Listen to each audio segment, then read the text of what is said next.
Hey everyone, Jonathan Baylor here with Ms. Carrie Brown. Carrie, how you doing today? I am doing great, Jonathan. Well, to get us started, Carrie, I figured there's nothing better than to start with really the man who started it all, and that is Hippocrates, the father of Western medicine. One of my favorite quotes from him was he thought that the obese should, my quote now, eat only once a day and walk naked as long as possible.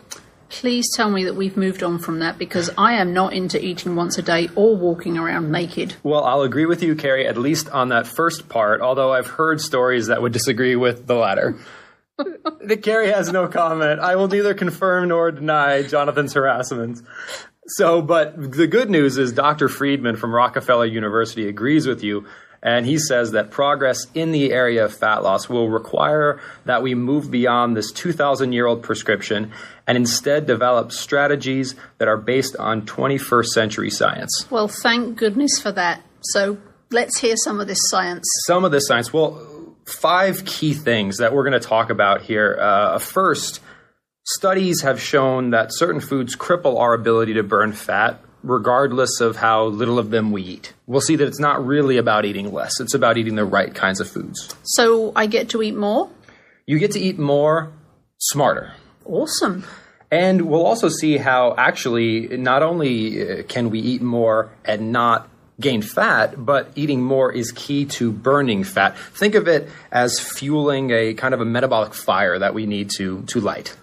I could do with a metabolic fire in my body right now. In fact, what may even be more exciting is that researchers have proven that we can get all of the benefits of traditional exercise, like cycling or walking, in about a tenth of the time if we just do it smarter. Really? So I can exercise once a week for 15 minutes and call it good? You can. There is a quote-unquote catch in that it's not 15 minutes of the type of exercise you're used to. It's exercising smarter, but yes, it does not take a lot of time. I want to hear about that. And in fact, what's really exciting, and we'll get into this science in more detail in later podcasts, is how doctors have actually shown that the type of hormonal changes this exercise causes literally immunizes us against fat, meaning it causes a lasting change that protects us well beyond the time we're actually exercising. Okay, I really want to know about that, because if there's a way I can lose weight while I'm, blogging or sleeping, I want to know about it. When it's not, as you know, Carrie, so much about losing weight as it is burning fat, because, when we focus on the losing weight, sometimes that can steer us in the wrong direction. Right.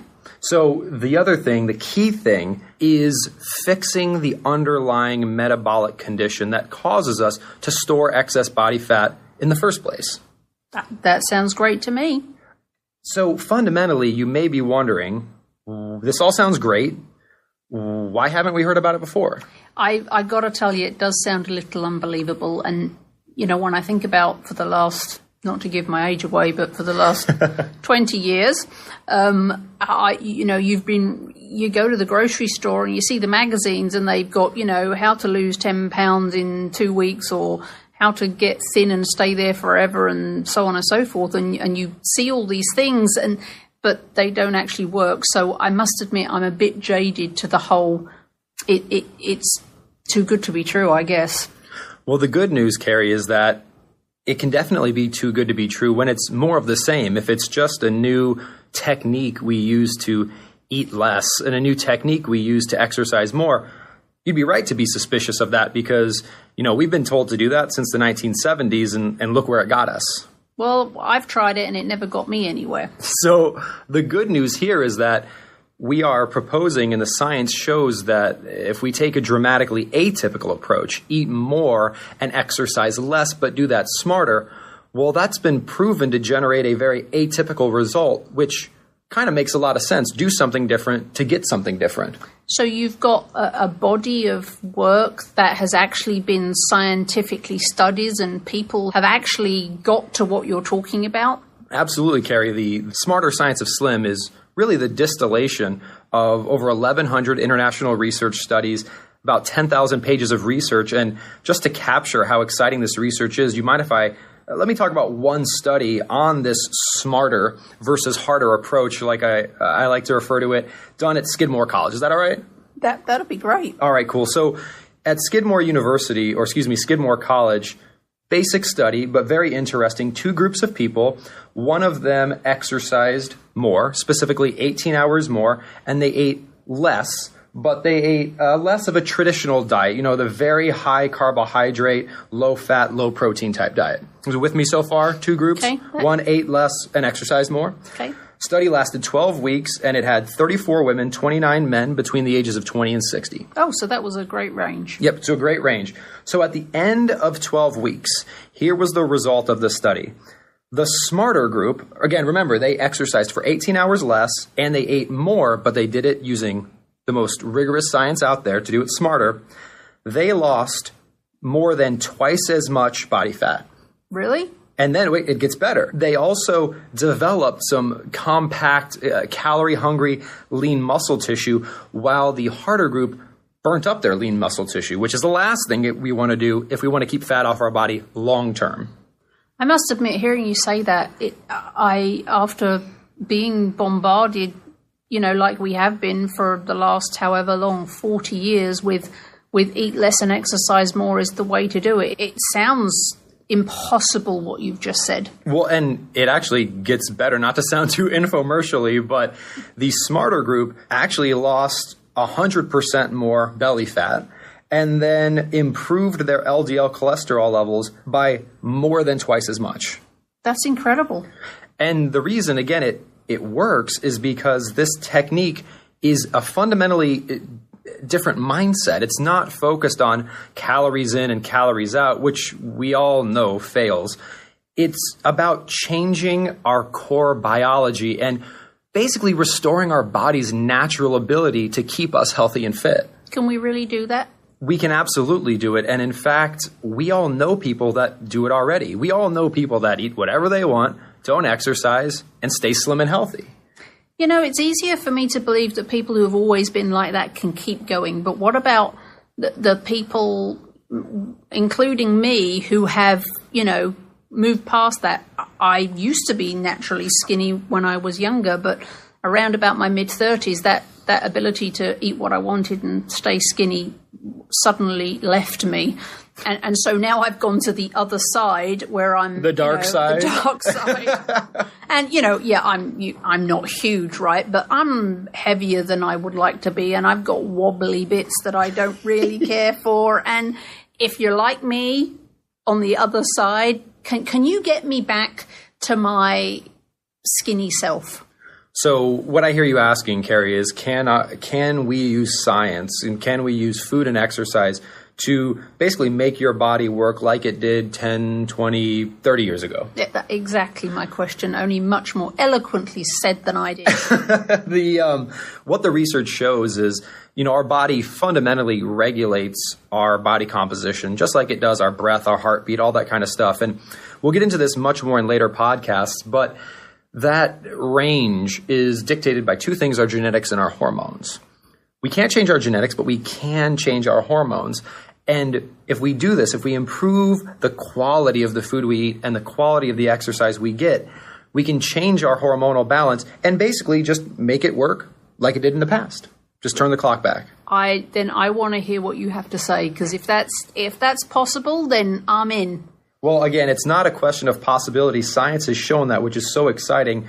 The challenge, or the thing that gets me really excited, is that we finally can have access to this proven science. I mean, it took me, 10 years to dig through all this academic research, because sadly, we don't get our information from the actual experts out there. We get it from, frankly, the people who profit off of our struggles with weight loss and health. It's about something that we can do practically and something that we can do permanently. Because realistically, Carrie, let's think about the traditional approach: eat less, exercise more. That's about as unsustainable as it gets. So tell me, Jonathan, what in the world, because, you look like a modern day Adonis, it's true, what in the world made you, who has never been on the dark side, what made you want to give up 10 years of your life to do all this research? What drove you to that, given that you've never been overweight or had the problems that an awful lot of people have? What happened? Well, I'll answer that in two parts, if that's all right, Carrie. It's a great question. Fundamentally, as you mentioned, I've never been on the dark side. My struggle was always being too skinny, which I know probably a lot of listeners are like, well, I'll take that any day of the week and twice on Sunday. But what really made a big mental difference for me was I was one of those people who was naturally skinny. And when I was naturally skinny, I would eat. I wouldn't necessarily exercise as much as other people, but I'd stay skinny. So I kept asking myself, well, why is it, again, that certain people can just stay skinny and other people have such a hard time with it, regardless of their eating and exercise habits? And the core of the Smarter Science of Slim is to try to uncover what is it biologically that enables naturally thin people to be naturally thin, and how do people that aren't so fortunate make their biology work more like that? Yeah, because, I used to be one of those naturally thin people until I was early, mid-30s, somewhere around there. I was just naturally thin. And then one day I woke up and I wasn't naturally thin. And but what I was eating, my lifestyle hadn't changed. So there had to be something that had made me go from being naturally skinny to naturally not so skinny. And it had nothing to do with the quantity of food you were eating or the quantity of exercise you were getting, because that all stayed the same, right? Right, exactly right. It was an internal change. Your body changed, your biology changed. And Carrie, fundamentally, that's why eating less and exercising more doesn't work, because it's not the quantity of the food you were eating and the quantity of the exercise that you were getting that was influencing that change. It was your hormones, and your hormones are influenced by the quality of the food you eat and the quality of the exercise you get. Okay. So back to your story, you were tired of being too skinny.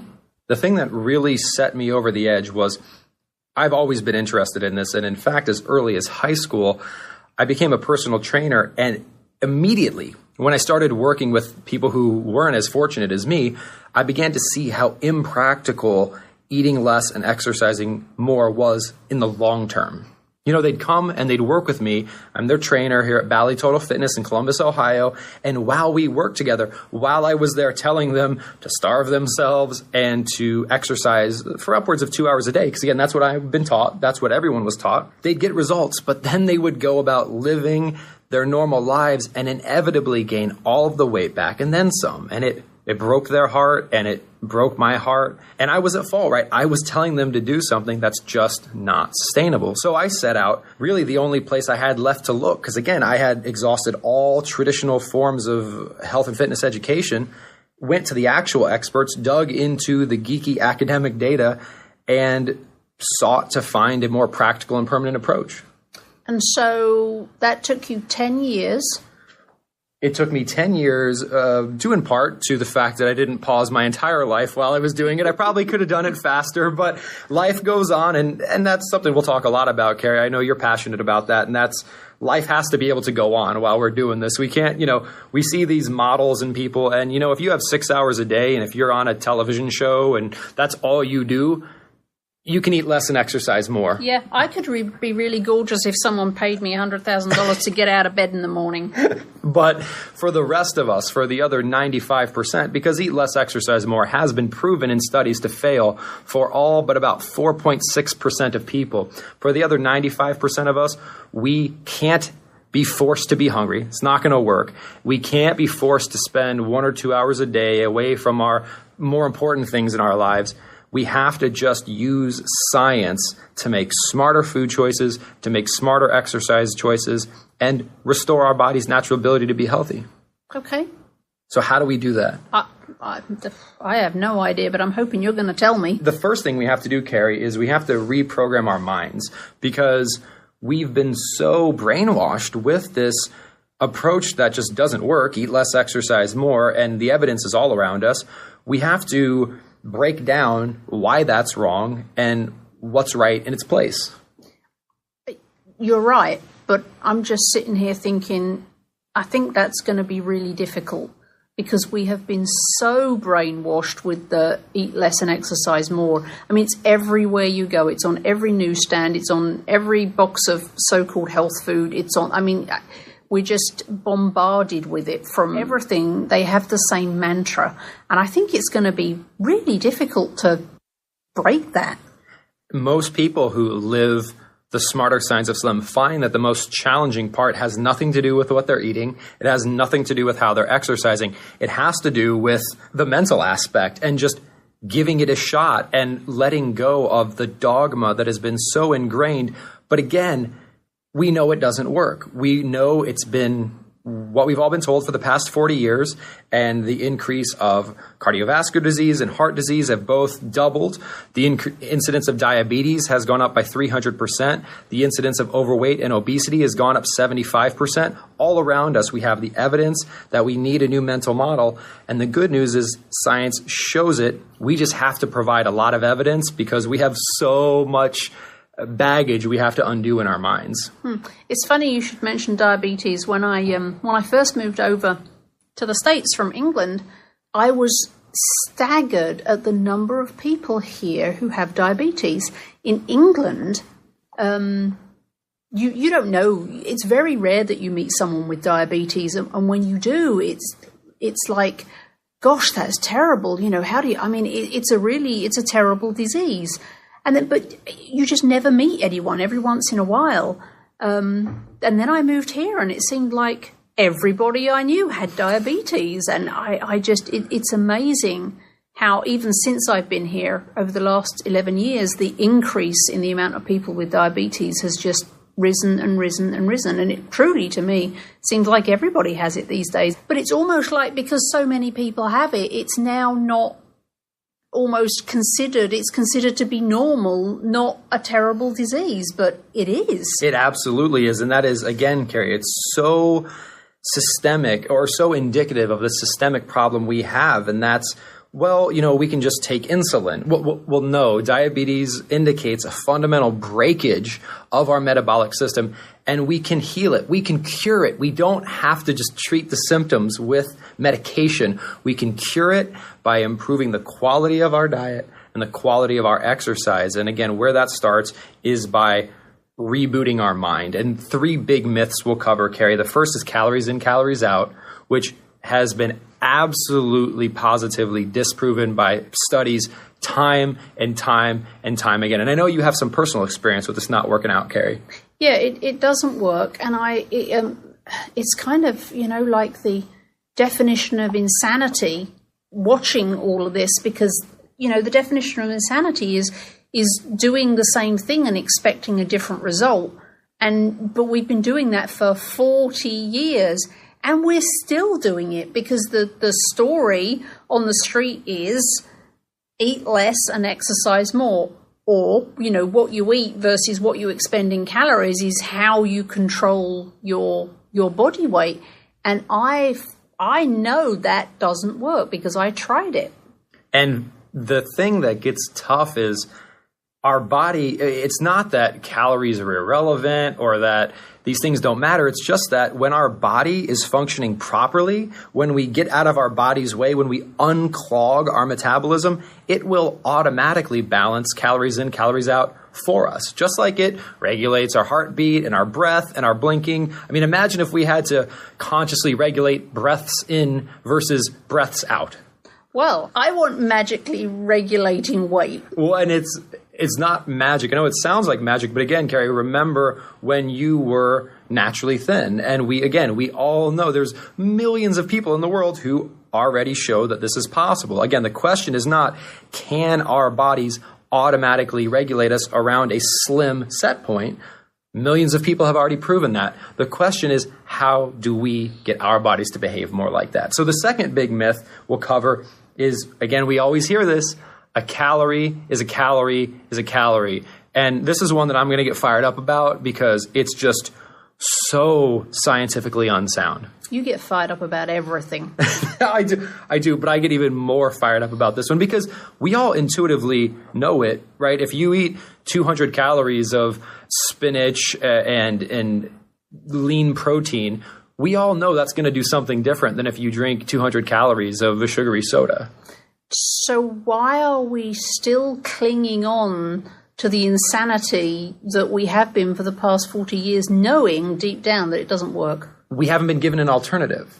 And that's what gets me so excited about what I call the smarter science of slim, is we will go through point by point by point what we've all been taught. We will show using science, we will prove it wrong, and we'll provide a bunch of data to show that, and we'll replace it with an alternative. For example, not about calories in, calories out. Our body can automatically regulate that. It's called the set point. We'll cover it in detail. Calories not a calorie. We'll review 4 factors that prove that. And then the third myth is that, again, calories are all that matter. And that's not at all the case. Hormones matter a heck of a lot. You know, I fired my doctor because he didn't give me any other option. In fact, he didn't give you any other option? Well, the only option he gave me didn't work. And when I lived his option and went back and it hadn't worked, and he gave me the same option. Well, so what did he tell you to do? So I had been for probably 3 months, for about 4 years, I'd suddenly become this non-naturally skinny person. I still don't understand how that happened, but anyway, I did. And well, you will when we get done here. So for 3 or 4 years, I realized that nothing I did seemed to be making any difference at all. And so then I went hardcore and I cycled 7 miles every day and I ate next to nothing for 3 months. And nothing happened. And so, and because I don't enjoy pain and, and being hungry, I went to the doctor and said, there's something going on. I've cycled, I've eaten nothing, nothing's happened. He said, Carrie, it's thermodynamics, calories in versus calories out. You just need to eat less and exercise more. That's it, right? And so I said, but I just told you I did that. And he said, okay, this is what you need to do. You need to for the next 10 days, just drink Slim Fast and keep doing your exercise. So that's, 480 calories a day. And do the same amount of exercise. And he said, I promise you in 10 days, you'll lose 10 pounds and you'll feel like you've regained your ability to control your own body. So I went away and I did exactly what he told me. And I went back 10 days later. What do you think happened? I'm guessing you were disappointed. Nothing happened. Nothing. Wow. Absolutely nothing happened. And so I said, okay, now do some testing, because clearly my cat can see that eating less and exercising more didn't work. And my doctor said, it's thermodynamics, Carrie. You must be doing something wrong. Calories out. You are at fault here. You must be doing something wrong. So the only option he gave me was the option that he gave me before, which I just proved didn't work. And there were no other options just that do it he harder. had for me. So I fired him. Which, if a doctor writes you a prescription and it does nothing, traditionally you would hope that they would reevaluate that recommendation. But sadly, again, even physicians, let's put blame where blame is due. I mean, sadly, physicians, they're not trying to harm us. They're not doing anything wrong. But what they learned in medical school 30 years ago has been disproven. And not everyone has that information. So we need to educate everyone, including our own physicians, and take this into our own hands and really just begin to get into the solution. And that's eating more, but eating the right types of foods so that we can control our hormones and heal our body fundamentally and metabolically and enable it to keep us healthy and fit for the long term. Because even that premise of, drink 500 calories of Slim Fast a day, I mean, did your physician expect you to do that for the rest of your life? No, he said if I just did that for 10 days every 6 months, that life would be good. So he would have you go up and then down and up and then down. Well, yo-yo dieting has been shown to just destroy our health. Let's forget about weight. We'll get into that more later, but wow. Yeah, but it didn't even work in the first place. Didn't even work in the first place. There was no yo-yo going on there. It was just the yo. It was just the yo. Just the yo. So, well, Carrie, you're never going to be hungry using the smarter science of Slim, because hunger is not healthy. And hunger is counterproductive. You think about it, right? Hunger is a stress. Hunger is your body starving. And what's your body want to do when it's starving. It actually wants to hold on to fat because otherwise it dies. And it wants to slow down. And those are two things we really want to avoid. So we're not going to do that. We're going to eat more smarter. And in fact, Carrie, the second part of the solution and the science is that we're going to exercise less, but smarter.